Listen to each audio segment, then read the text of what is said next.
જય માતાજી મિત્રો, કેમ છો બધા? મજામાં છો ને? હું છું સોનલ. સ્વાગત છે તમારું આપણી યુટ્યુબ ચેનલ ચામુંડા સ્ટુડિયોઝમાં. મિત્રો, આજે હું તમારી સમક્ષ લઈને આવી છું પુરુષોત્તમ માસની કથા, અધ્યાય 7મો, મલ માસ પુરુષોત્તમ માસ.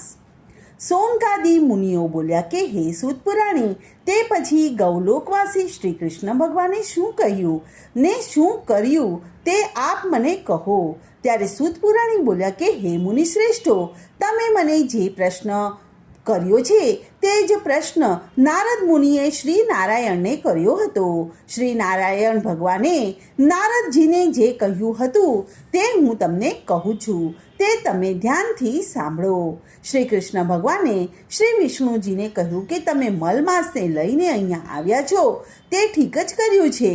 હું મારા ગુણો, કીર્તિ, પ્રભાવ, ઐશ્વર્ય, પરાક્રમો એવા બધા ગુણોનું દાન આ મલમાસને આપું છું. તેમજ આ લોકમાં તથા વેદમાં મારું પુરુષોત્તમ નામ જાણીતું છે. હું આ મલમાસને તે નામાભિધાન અર્પું છું. તેનો સ્વામી હું છું. મારી સમાનતા પામી અને આ મલમાસ બીજા બધા મહિનાઓમાં શ્રેષ્ઠ થશે. વળી તે જગતમાં પૂજ્ય તથા વંદન લાયક થશે. આની જે પૂજા કરશે તે સર્વ દારિદ્ર્યમાંથી મુક્તમાં થશે. આ માસમાં તીર્થ, વ્રત અને દાન કરનાર અઢળક ધનના માલિક બનશે અને મુક્તિ મેળવશે. જે કોઈ આ માસની યથાવિધ પૂજા કરશે તેના પાપો બળીને ભસ્મ થઈ જશે. યોગી લોકો સંયમમાં રહી અને તપ કરી અને ઘણું સહન કરે છે, છતાં તેઓ મારા આ ધામને પામી શકતા નથી. પરંતુ જે આ પુરુષોત્તમ માસની પૂજા અને વ્રત કરશે તે જન્મ મરણના ભયમાંથી મુક્ત થશે અને આધિ વ્યાધિ તથા ઘણપણથી ઘેરાયેલા સંસારને ફરી કદી પામતો નથી. તે મારું પરમધામ પામે છે. આ માસનો અધિષ્ઠાતા આજથી હું થાઉં છું અને તેની પ્રતિષ્ઠા અર્પું છું. તેનું નામ પણ પુરુષોત્તમ માસ આપું છું. તેના ભક્તોની ચિંતા રાત દિવસ હું જ કરવાનો છું. તેમના અપરાધોને હું માફ કરીશ. બધા કરતાં આ ભક્તો મને વધુ પ્રિય હશે. જે અજ્ઞાની અને મૂર્ખ લોકો આ પુરુષોત્તમ માસમાં જપ, તપ, નિયમ અને દાન નહીં કરે તે કાયમ નરકવાસી બનશે. ઉપરાંત તેને આ લોકમાં પુત્ર, પૌત્ર તથા સ્ત્રીનું દુઃખ સહન કરવું પડશે. તે કદી ભાઈ, પુત્ર, સ્ત્રી, ધનનું સુખ હાંસલ નહીં કરી શકે. ફરીથી કહું છું કે આ માસમાં મારું પૂજન, વ્રત, દાન વગેરે કરવામાં આવશે તો તે સર્વ સુખો સહેલાઈથી પ્રાપ્ત કરી શકશે. કેમ કે બધા મહિનાઓમાં આ માસને ઉત્તમ કર્યો છે. માટે લક્ષ્મીપતિ, તમે આ મલમાસની ચિંતા છોડી દઈ અને તેને જે મેં પુરુષોત્તમ માસનું અભિમાન નામાભિદાન આપ્યું છે તેને લઈને વૈકુંઠ ધામમાં જાઓ. ત્યારે ભગવાન નારાયણ નારદજીને ઉદ્દેશીને બોલ્યા કે હે નારદ, ભગવાન શ્રી કૃષ્ણના આવા વચનો સાંભળીને ભગવાન વિષ્ણુએ તેમને પ્રણામ કરી અને અધિક મલમાસ સાથે ગરુડ ઉપર બેસીને પાછા વૈકુંઠ લોકમાં આવ્યા. તે દિવસથી મલમાસ પુરુષોત્તમ નામથી ઓળખવા લાગ્યો. શ્રી બૃહનારદીય પુરાણના પુરુષોત્તમ મહાત્મ્યનો મલમાસ પુરુષોત્તમ માસ નામનો 7મો અધ્યાય સંપૂર્ણ. હવે આપણે પુરુષોત્તમ માસની પાવન કથા સાંભળીએ. ઉમા માની કથા. એક દિવસ શિવજી અને પાર્વતીજી સામાન્ય સ્ત્રી પુરુષના સ્વરૂપમાં લટાર મારવા માટે નીકળ્યા હતા. આ સમયે પુરુષોત્તમ માસ ચાલી રહ્યો હતો. લોકોના ટોળે ટોળા નદીએ સ્નાન કરવા જતા હતા. કાંઠા ગોરમાનું પૂજન અને કથા વાર્તા સાંભળતા હતા. દાન દક્ષિણા આપી અને દેવદર્શન કરતા હતા. ઠેક ઠેકાણે કથા વાર્તા ચાલતી હતી. ચોમાસું પૂરું થવા આવ્યું હતું. ખેતરો ધાન્યથી લચી પડ્યા હતા.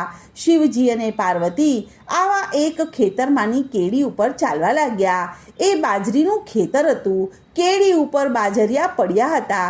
એમાંનું એક બાજરિયું પાર્વતીજીના ઝાંઝરમાં ભરાઈ ગયું. પાર્વતીજીનું આ બાબતે ધ્યાન ન રહ્યું. જ્યારે તેઓ ખેતરની બહાર નીકળ્યા ત્યારે પાર્વતીજીની નજર પગના ઝાંઝરમાં ભરાયેલ બાજરિયા ઉપર પડી. બાજરિયામાં લીલાછમ દાણા ચમકતા હતા. પાર્વતીજી બંને હાથ વડે બાજરિયું મસળી મસળીને દાણા કાઢીને ખાવા લાગ્યા. બાજરીના કૂણા દાણા ખાતા જોઈ અને શિવજી બોલ્યા કે હે દેવી, ખેતરના માલિકને પૂછ્યા વગર તમારાથી બાજરિયું ખવાય નહીં.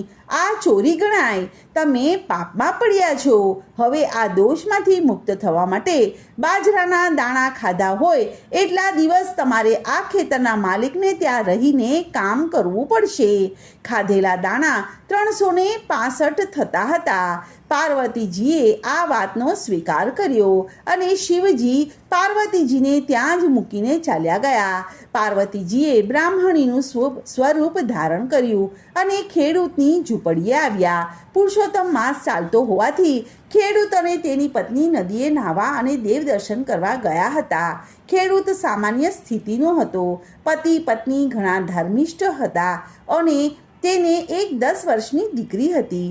પાર્વતીજી ઝૂંપડીની નજીક ગયા. ખેડૂત પતિ પત્ની ઘેર આવ્યા એટલે પાર્વતીજીએ તેમને કહ્યું કે હું એકલી છું, મારું કોઈ નથી, મને કોઈ કામે રાખો. 2 ટંક ખાઈશ અને તમે કહેશો એ હું કામ કરી આપીશ. ખેડૂત દયાળુ હતો. તેણે કહ્યું કે બહેન, તમારે ખુશીથી રહો, ખાવાની ખોટ નથી, પણ તમારું નામ જણાવો. ત્યારે પાર્વતીજી બોલ્યા કે મારું નામ ઉમા છે, હું જાતે બ્રાહ્મણ છું. અને પાર્વતીજીના પગલાં ખેડૂતના ઘરમાં પડતા જ તેના ઘરમાં સમૃદ્ધિ ઉભરાવા લાગી. 10 ગણો પાક થયો. ઉપરાંત ગામમાં પણ ગામ પણ સુખી થઈ ગયું. રોગ, બીમારી, શોક, સંતાપ બધું જ વયું ગયું અને ખેડૂતના કુટુંબ સાથે તે એટલા બધા હળીમળી ગયા કે બધા તેમને ઉમામાં કહેવા લાગ્યા. પુરુષોત્તમ માસ પૂરો થતાં ખેડૂતે તેનું ધામેધૂમેથી ઉજવણું કર્યું. વખત વીતતો ગયો. પાર્વતીજી આનંદ અને પ્રેમથી બધું કામ કરતા અને રાંધીને બધાને જમાડતા. આમ કરતાં 300 દિવસ પૂરા થઈ ગયા. એક દિવસ ગામના લોકો ભેગા થયા. કાશીની જાત્રા કરવા સંઘ કાઢવાનું નક્કી કર્યું. ખેડૂત અને તેની પત્નીને પણ સંઘમાં જવાની ઈચ્છા હતી, પણ દીકરી 10 વર્ષની હોવાથી ઘર કોણ સંભાળે તેની મૂંઝવણમાં પડ્યા. ત્યારે ઉમામાં ખેડૂતની આ મૂંઝવણ કળી ગયા અને પોતે તેમનું ઘર સંભાળશે એમ કહ્યું, જેથી ખેડૂત અને પતિ પત્ની પણ સંઘમાં જોડાયા અને આખું ઘર ઉમામાને સોંપી દીધું. વિદાય વેળાએ ઉમામાએ ખેડૂતને લાલ રંગનું કાપડું આપતા કહ્યું કે ભાઈ, આ કાપડું તમે લેતા જાઓ અને ગંગાજીમાં નહાતી વખતે આ કપડું તેમને અર્પણ કરીને કહેજો કે ઉમામાએ ભાવેથી મોકલ્યું છે, માટે હાથોહાથ સ્વીકારો. ખેડૂત મનમાં હસ્યો, પણ ઉમામાને ખોટું ન લાગે એટલા માટે કપડું લઈ લીધું અને પોટલામાં મૂકી દીધું. સંઘ તો વાજતે ને ગાજતે રવાના થયો. પુષ્કળ ગાડા જોડાયા. રસ્તામાં આવતા જતા યાત્રાધામના દર્શન કરતા સંઘ કાશીએ પહોંચ્યો. આખો સંઘ ધર્મશાળામાં ઉતર્યો. સ્નાન કરી કાશી વિશ્વનાથના દર્શન કર્યા. પછી ભોજન લઈને બધા સૂઈ ગયા. બીજે દિવસે પ્રાંતઃકાળે સૌ ઉઠી અને નિત્ય કર્મથી પરવારી અને મણિકર્ણિકાના ઘાટ ઉપર સ્નાન કરવા ગયા.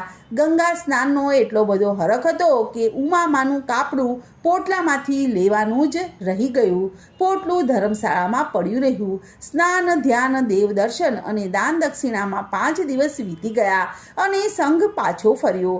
પાછા ફરતા અડધા રસ્તે ખેડૂતને યાદ આવ્યું કે ઉમામાનું કાપડું તો પોટલામાં જ રહી ગયું. ખેડૂતનો જીવ બળવા લાગ્યો. એ તો ગયો સંઘપતિ પાસે અને જઈને વિનંતી કરી કે સંઘ 5 દિવસ અહીં રોકાય તો હું કાપડું ગંગામાને દેતો આવું. સંઘના આગેવાને જંગલમાં રોકાવાની ના પાડી દીધી. એટલે ખેડૂત અને તેની પત્ની એકલા પાછા કાશીએ ગયા. આ બાજુ સવાર પડતા જ સંઘના આગેવાને સંઘને આગળ વધવાનો આદેશ આપ્યો અને રાવટીઓ સંકેલાઈ લેવાણી અને બધાએ સામાન બાંધીને ગાડામાં મૂક્યો. ગાડાવાળાઓએ બળદને ઊભા કરવાની કોશિશ કરી, પરંતુ બળદ ઉઠતા જ ન હતા. બળદને લાકડી વડે ઘણા મારવા છતાં પણ બળદ ઊભા થયા નહીં. આખો સંઘ મૂંઝાઈ ગયો. હવે શું કરવું? આખરે થાકીને ફરી ત્યાં જ પડાવ નાખ્યો. બળદ સાજા ન થાય ત્યાં સુધી આગળ વધવાનો ઉપાય ન હતો. આ બાજુ ખેડૂત અને તેની પત્ની ચાલતા ચાલતા 5 દિવસે કાશીએ પહોંચ્યા. તેઓ સીધા ગંગા ઘાટ ઉપર ગયા અને પ્રથમ સ્નાન કર્યું અને પછી પતિ પત્ની કેડસમા પાણીમાં જઈને ઊભા રહ્યા અને ગંગાજીને પ્રાર્થના કરી કે ઉમામાએ આ કાપડું મોકલ્યું છે અને હાથોહાથ લે તો જ આપવાનું છે. ત્યાં જ ચમત્કાર થયો. જળમાંથી રત્ન કંકણ પહેરેલા 2 હાથ બહાર આવ્યા અને કાપડું સ્વીકારી અને અદ્રશ્ય થઈ ગયા. ખેડૂત અને તેની પત્ની તો આ જોઈ રહ્યા અને આશ્ચર્ય સાથે ગદગદિત થઈ ગયા. આજે ખેડૂતને ઉમામાના સતનું પારખું થઈ ગયું. પછી તેઓ પોતાના ગામ તરફ જવા નીકળ્યા. અધવચ્ચે જંગલમાં સંઘે પડાવ નાખેલો હતો અને ત્યાં ગયા અને તેઓને જોઈને તેને નવાઈ લાગી. તેઓ સંઘના આગેવાનને મળ્યા. આગેવાને જણાવ્યું કે જે દિવસથી તમે અહીંથી ગયા છો તે જ દિવસથી આપણા બધા બળદો માંદા થઈ ગયા છે અને તેઓને સારું થાય ત્યારે અહીંથી ઉપાડાય છે.